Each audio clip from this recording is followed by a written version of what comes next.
I'm back.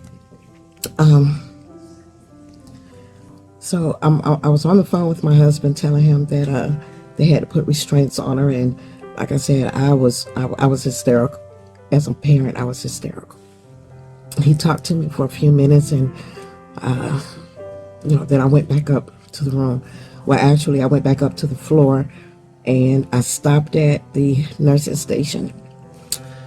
And the doctor on call, which I thought he was a doctor, come to find out he was a nurse practitioner who was the acting physician. He was the one on call for the night. I saw him at the nursing station, and I stopped and talked to him. And I asked him, should I be preparing myself? He said no. He said, well, her kidneys have failed. He said, but me and her doctors, we expect her condition to improve.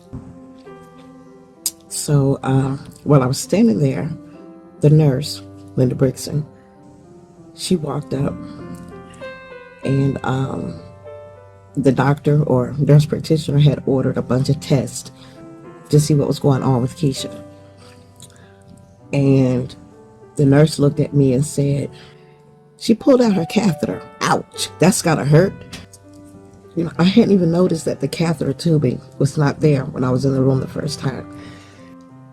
And the attitude of the nurse, I don't think the attitude dawned on me until after the fact, because my head was full of, she pulled the catheter out. And if any of you have had a catheter, you know that when they insert it into your urethra, they inflate it with a 1-inch bulb, about, a 1-inch bulb at the end, like a balloon. So now imagine a 1-inch bulb being pulled or snatched or yanked, or however it came out, through your pee hole. I got myself together, and then I went to the room. I went back to the room. And I sat next to the bed, and she was asleep, and just seeing her laying there and not really responding a lot. Again, this was a different demeanor because we always talk, when I was in the room with her. And even if she was just telling me how she was feeling, and if she was feeling bad, whatever it was, we always talked about something. And this night she wasn't talking. So,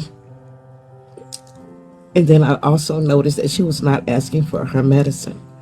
So I'm thinking that whatever that's going on with her has her where she is not capable of asking for her medicine. Finally, coming up to 3:30, 3:25 something, I got the nurse and asked her could she go ahead and give my daughter her next pain medicine. So I went on out to the car.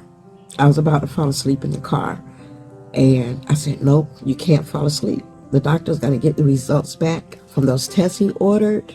Which, let me back up. Before, when I talked to the nurse about giving my daughter her medicine, I did ask her if those test results were back, and she said no.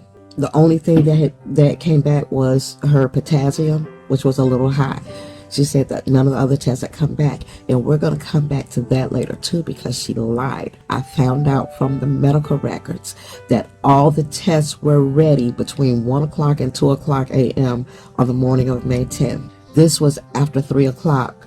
The nurse said that none of the tests was back except for the one that showed the potassium being high. So, okay, I'm out of the car, and I'm about to fall asleep. And something said, you know what? Those test results are going to come back soon. Whatever it is, they're going to start treating her for it. And I have to hold out until lunchtime. I figured between 12 and 2, they will have figured out what's going on, given her some medicine, and she should be coming back around. And then I could tell her how she scared the hell out of me during the night. My daughter had a cell phone, and her cell phone had been missing for about a week. And I decided to, look, Walmart. There's got to be a Walmart in this town. I decided to ride around and find until I could find Walmart. And I didn't have a cell phone. At that time, I didn't like cell phones. I didn't want a cell phone. I didn't do cell phones. But my daughter needed a cell phone. So I found Walmart, and I couldn't really afford a smartphone, but I knew it would make her so happy because the phone that got missing that she had was a smartphone, and she would be so surprised that Mama picked her out a smartphone. So I picked out a smartphone, and then I got the guy who was working there to open it up, show me what to do, how do I activate it, how do I get this thing going, how do I turn it on and off. I mean, just all of that I didn't know. He gave me a little class on it, and then I paid for the phone, went back to the hospital. Now it's going on 6 o'clock in the morning, and I get inside the hospital, walk towards the elevators, and I put my finger out to mash the button. And just as the doors opened, I heard code blue, South 311.